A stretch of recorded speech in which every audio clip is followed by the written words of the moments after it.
Luz y sal. Espero que te sea útil lo que voy a subirte el día de hoy. Quisiera hablarte de la hermenéutica en términos en términos muy seculares, dirían los que no entienden el cristianismo. Eh, es decir, sin que tuviera yo que meter la palabra de Dios o alguna cuestión de estas. ¿Qué es hermenéutica? Hermenéutica es exégesis de textos, interpretación de textos. Es decir, en términos llanos es saber leer y que cuando uno lee, uno comprende, entiende y explica un texto. Para esto habría que leer eh, entre líneas, es decir, es uno de los ejercicios que uno tendría que aprender a hacer. Leer entre líneas significa que uno lee lo que está dentro del texto, entre párrafos, y que es un texto oculto dentro del texto. No voy a irme a la teoría del currículum oculto porque eso no tiene validez aquí. Simplemente te diría que hay cosas que por conceptos y por capital cultural y extensión cultural y vocabulario y alfabetización uno puede encontrar en un texto cuando otros no lo ven. Eh, um, el, la hermenéutica requiere de reconocer cómo se encriptan los códigos, en qué tiempos y en qué momentos están utilizándose los códigos. No necesariamente el código en un tiempo presente es un mandamiento o un mandato continuo si es que no hay un presente continuo. Por ejemplo, si hay un pospretérito y uno quiere leerlo como un posfuturo, pues es un error. El pospretérito fue un pasado que se dio en una determinación no localizable en un fin determinado como tal, pero ahí está. Simplemente se sabe que dejó de ser, pero no se sabe cuándo ni cómo. Eh, en la hermenéutica entonces requerimos de estar alfabetizados, es decir, tendremos que entender que los lenguajes antes de incorporarnos a ellos, tenemos que comprenderlos, tenemos que entender que hay dispositivos lingüísticos propios, semióticos, semánticos en este caso, que van a incorporarse dentro de los lenguajes y que estos determinarán las características de los vasos comunicantes que se estén generando y que también implicará el capital cultural de los hablantes. Por eso el lenguaje tiene la tendencia de ser excluyente e incluyente en sí mismo. ¿Qué estoy diciendo con esto? Es excluyente porque el lenguaje en sí mismo niega la posibilidad del acceso al que no es hablante del lenguaje y asimismo se excluye a sí mismo de otros lenguajes porque es un sistema cerrado. Por otra parte, cuando hacemos hermenéutica tendremos que voltear a los prejuicios, es decir, prejuicio entendidos George Gadamer como los prejuicios de precipitación, que es cuando decimos las cosas por decirlas, porque así pensamos que es el mundo, porque nuestra mente vuela libre y alegóricamente y cree que el mundo es como la mente dice. Y el prejuicio preparatorio o el prejuicio alfabetizador, que es el prejuicio que te permite conocer conceptos, ideas y características que están dentro de los lenguajes antes de incorporarte a los lenguajes. En la hermenéutica, el ejercicio exegésico o exegético requiere de que la persona tenga la capacidad de entender las doxas. La doxa es la opinión de algo. Doxología es cuando uno está tratando de comprender la opinión bajo la palabra de alguien, o la buena opinión de alguien bajo la palabra, porque la doxa puede servir tanto para entender la buena opinión como para entender la opinión. Y la opinión también tiene definiciones desde el experto y desde el experto en dos vertientes. O sea, tú tendrías que abrir ahí como que una llave y decir que existe el experto epistemológico, catedrático, máster, magíster, que tiene todo el conocimiento teórico, que se le pueden hacer preguntas epistemológicas, y también puedes tener el experto que simplemente es el tipo o la tipa o la persona que se encuentra en las circunstancias y que las está viviendo de primera mano, y esa persona que está viviendo las cosas de primera mano también es un experto. Y también se puede hacer exégesis de ellos.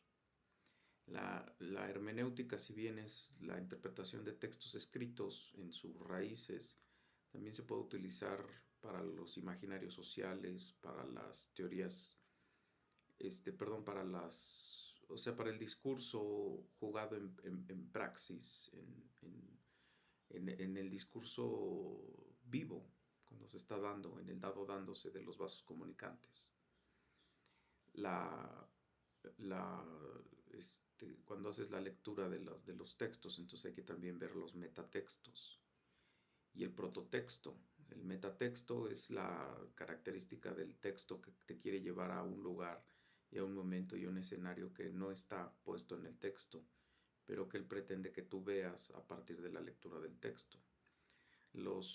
Esta visión del más allá no es como los ignorantes te dicen, cuando ya no tienen más que decir, te dicen es que mira más allá, no es que el mismo texto te dice que hay un más allá que no estás observando. Luego, por otra parte, están los prototextos, que serían la raíz del discurso, el qué quiero decir cuando estoy comunicando algo en un texto. Lo peligroso de los textos es que siempre hay un sesgo entre lo que el escritor quiere decir y lo que entendemos los lectores. Y eso también va a depender de lo que dije hace rato, de tu nivel de alfabetización, de tu capital cultural de alfabetización, de tu horizonte cultural, de tu nivel epistemológico, de tu capacidad de interpretación, de tus prejuicios de precipitación. Y esas van a ser resistencias lingüísticas que vas a tener cuando te acerques a un texto.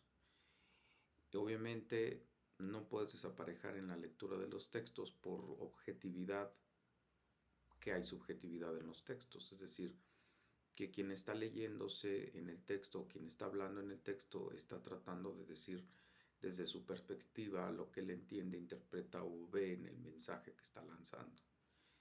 Y él lo puede lanzar desde su coloquialidad o lo puede leer desde su epistemología, y él lo puede estar haciendo de esas maneras. El problema hoy en la hermenéutica, en la posmodernidad, es que hoy tenemos que incorporar una palabra que a mí me está causando mucho ruido y que debería de causarte ruido a ti, que es la deconstrucción.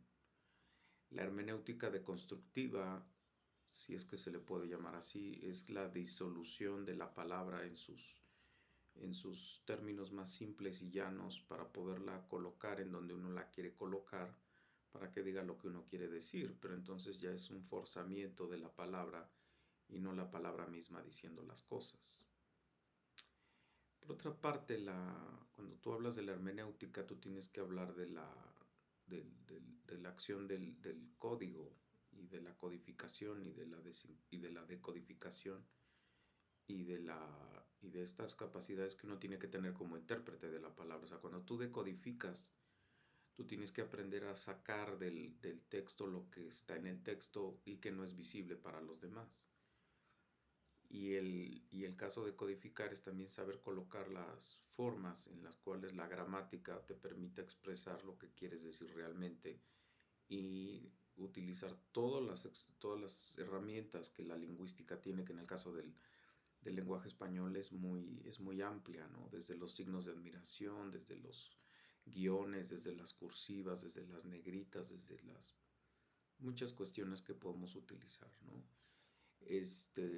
Desde los sinónimos, desde los antónimos, o sea, tenemos de verdad una variedad impresionante de palabras, ¿no?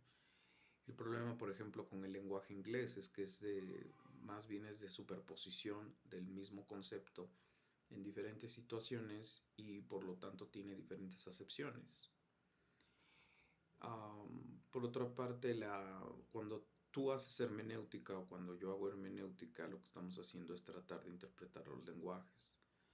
Y cuando interpreto el lenguaje, lo estoy haciendo en 3 niveles: entender, comprender y explicar. Cuando tú comprendes, estás en el proceso donde estás apenas en una etapa, por decirlo de alguna manera, embrionaria, porque solamente estás haciendo cogida de datos, y estás haciendo cogida de lenguajes, y estás empezando a hacer cierta practicidad con el lenguaje. Es decir, apenas estás en el balbuceo del entender,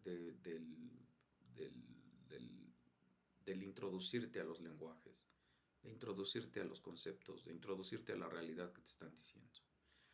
Obviamente no llegas como tabula rasa, llegas con otra vez, con tu alfabetización, con tu nivel cultural, con tu horizonte cultural, con tus prejuicios y tus juicios. Entonces tú llegas y te plantas frente al lenguaje, y el lenguaje te empieza a decir cosas.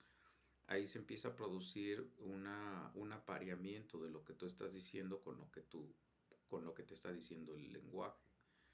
Y ahí requiere de una apertura para que la intención del lenguaje que te están dando tenga esta posibilidad de entretejerse con lo que tú crees, quitar de tu cabeza lo que no sirve y permitirte construir el conocimiento nuevo, ¿no? No por ello tiras todo a la basura, pero sí reconoces lo que no sirve, ¿no?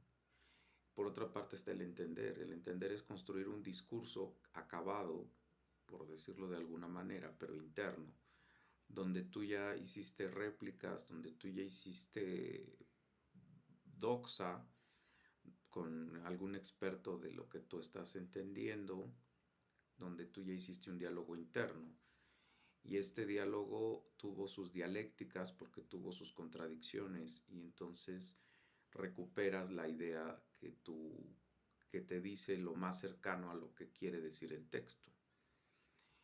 Eh, Obviamente cuando tú estás en el comprender, me regreso un paso, pues tú tienes que leer el contexto del texto, el texto en su completud, no empezar a quitar pedazos y tratar de interpretar pedazos, es sacar el texto completo, capítulo, subtema, tema, no sé, porque de repente sacar un pedazo y tratar de entender el puro pedazo es sacar al texto de contexto y usarlo como un pretexto. Eso lo decimos los hermeneutas como frase chistosa, pero real.